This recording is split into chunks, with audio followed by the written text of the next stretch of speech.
It's a huge incident. I'm sorry, I'm a historian. We'll only know in the future. Only the outcome will determine. But I think what this week has shown is that profound changes have happened. The two things about these riots. The first is, in one sense, they're completely superficial. Somebody brilliantly put it there. It's shopping with violence. It's merely extended commercialism. I think, for me, the key image was the woman coolly trying on a pair of trainers outside a looted shop. So that's one aspect of it. The other, though, I think there has been a profound cultural change. I've just been rereading Enoch Powell, The Rivers of Blood speech. His prophecy was absolutely right in one sense. The Tiber didn't foam with blood, but flames lambent wrapped round Tottenham and wrapped round Clapham. But it wasn't intercommunal violence. This is where he was completely wrong. What's happened is that a substantial section of the chavs that you wrote about have become black. The whites have become black. A particular sort of violent, destructive, nihilistic gangster culture has become the fashion. And black and white, boy and girl, operate in this language together. This language which is wholly false, which is a Jamaican patois that's been intruded in England. And this is why so many of us have this sense of literally a foreign country. In that speech, Enoch Powell talked about 15 or 20 years' time, the black man having the whip hand over the white man. That's not true. What's happened is black culture. This is the enormously important thing. It's not skin colour, it's cultural. Listen to David Lammy, an archetypical, successful black man. If you turned the screen off so you were listening to him on radio, you'd think he was white. David, absolutely not at all, really. You know, of all the theories we've heard this week, this whole notion that this is down to the way that some young people may choose to speak, that people, I suppose, people, David, like myself, who may be talking a particular way. That's why we've got... Like them. You don't talk like them. Them. It's a them. This is the problem. It's a them and us culture. We can't keep thinking of this as a them and us argument. We keep talking about different communities. You keep talking, David, about black culture. Black communities are not homogenous groups. Of course not. So there are black cultures, lots of different black cultures. What we need to be doing is we need to be thinking about ourselves as not individual communities, as one community. We need to stop talking about them and us. We need to be talking about our children. We need to be using words like we and stop putting this blame on different people. The blame culture has got to stop. We've got to face head on what the issues are. Just to understand, when you're saying that white culture has adopted black culture, are you saying that has been at the heart of the rioting? Is it black culture that has caused rioting? Remember, what we're dealing with, listen to these boys. Listen to... I think you should answer the question, David. No, is that what you're saying, that black culture is a cause of rioting? This is the text sent by the girl who had been the Olympic ambassador, who then engages in shocking acts of looting. Peaks shouldn't have killed that guy last night in it. Dende wouldn't get blown up. Girl's going to steal, wheeze. But stealing Dewey, the shopkeeper ain't fucked their mugs. No, sorry, excuse me. Utterly outrageous, obviously, what you're saying. What you're doing is you're equating black culture with criminality and you are. Let me finish. And you said. Let me finish. And you said David Lammy, when you heard him, sounded white, and what you meant by that was that white people equals being respectable, and that white people, by adopting black cultural norms. Look, black culture in this country has had a huge contribution. Our music and a whole range of cultural ways. You glorify rap? Well, David, I use rap in schools to teach children literary devices, and it is a fantastic way for children. It's very good for rhythm and the literary. Wait a second. Do you equate rap with rioting on the streets? Is that what you think? Well, it certainly glorifies it.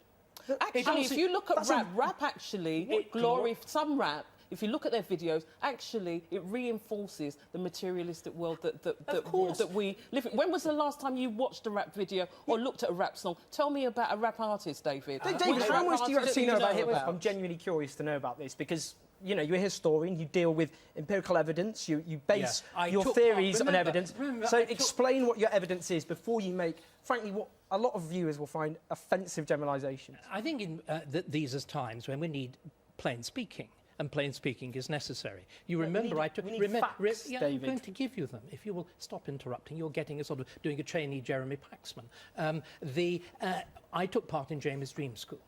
I was involved in this. We used rap. We used rap to explore particular notions of masculinity, of violence, of dominance, of the relationship between old aristocratic violent practice and modern gang culture. So, I mean, it's interesting. It is historically interesting. So when we look at the facts, just bringing this back to the rioting, when we look at the facts, clearly it was not a riot that was only dominated by black people. It was there were many white people. We've seen the training that gave them courts. Are you saying those? It started as a black protest about the killing of a black man.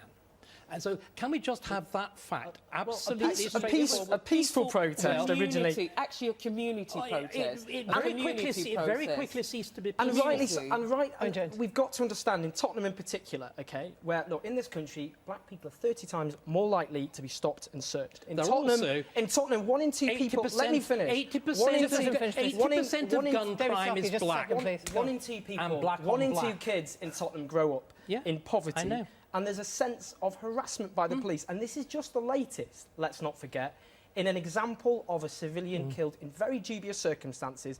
And what the IPCC originally came up with, that they'd fired... It was utterly outrageous. Is it any I want to move this wonder on slightly, because David Cameron, interestingly enough, said this wasn't about race at all. He thinks it's about crime. No, he said crime, actually.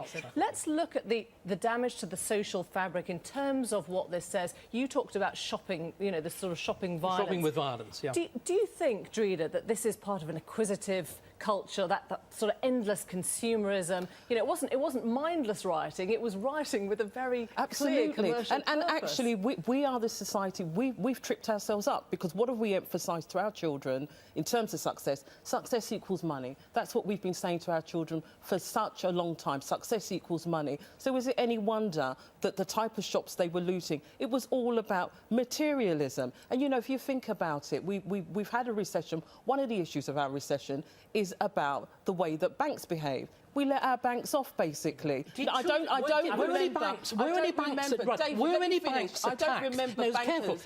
analogy being made to feral bankers, feral looters. But interestingly enough, despite all this stuff on politicians, on the press, on bankers, no public buildings were attacked. Now, if you get a real political outbreak, public buildings are attacked. Can we just move on to something?